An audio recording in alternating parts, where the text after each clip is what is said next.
I don't know that I'd say there was a delay. We wanted to make sure that we finished our process. There were a lot of folks we wanted to talk to. Obviously, some of the coaches were still in the playoffs.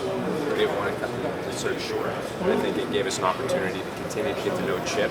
And, obviously it worked out for everybody very well. Were you ever close to offering a job to anybody else? No, the only person we offered a job to was Chip. You said he had a vision far about the others that interviewed. What was it about his vision that he sold you on? I think a lot of the things that we do here, and I think Chip talked about that in terms of sports science. We've been doing that for a long time, and Chip has said, there's notoriety about that for him, but they're things that we've believed in for a long time. Obviously, offensive-minded football. I don't think that the offense is what I expect from it last year. It's certainly not what our fans expect. I think Chip brings an innovative style to offense that is something that I think is synonymous with San Francisco 49er football. And obviously having somebody like Tom Gamble that both Chip and Trent spoke of, and worked with Chip for 2 years. Not somebody that, I knew him, I met him at a dinner or something like that, good guy. Literally worked with them, 2 years. That's something that really helped us know who Chip is as a person, know what he's going to bring to the table every single day. And all those things combined put him far ahead, the best candidate for us. Obviously, general managers and head coaches clash. It's just inevitable. I've never seen that before. Will Tom have a role in that? Can Tom come in because he knows them both so well? Can he? Yeah, I think Any cameras who are looking to I'm not worried coach about one-on-one that issue. I think you're going to see a partnership between Trent and Chip, and Tom's going to be a big piece of it. Tom's always been somebody that we've leaned on here, somebody that Chip did in Philadelphia for a few years, and somebody that Trent has here. So again, the more good people that you have in the building, the better the product on the field is going to be. There was a report that Jason Cole that Mike Shanahan was strongly considered, but the reason he wasn't hired, one of the main reasons, is because he did not want Colin Kaepernick on his team. Is that true? And is Kaepernick a large reason why Chip Kelly is not on? I'm not going to talk about any Orgy, route. trainer. It's really something that I'm here to do. In terms of Cap, I think you heard both of them say they like Cap. Chip likes Cap. Chip is somebody that has done a great job, I think, everywhere that he's been in developing quarterbacks. He likes playing. People want to ask us about where we're going with salary cap, when we're making decisions.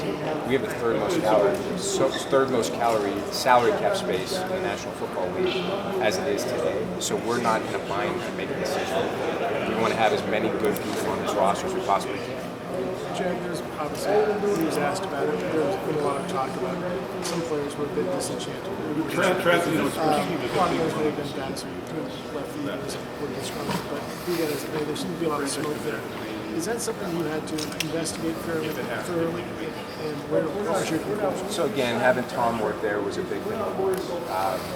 Knowing a lot of players that have played for Chip, and guys that have known Chip, going from Hall of Famers to guys that were in the league for a cup of coffee, all the way across the board. I think there's a lot of positive feedback from Chip Kelly. I think when you go back and look at the folks that worked with him in Oregon, nothing but positive things to say about it. So again, I'm not concerned about that. I think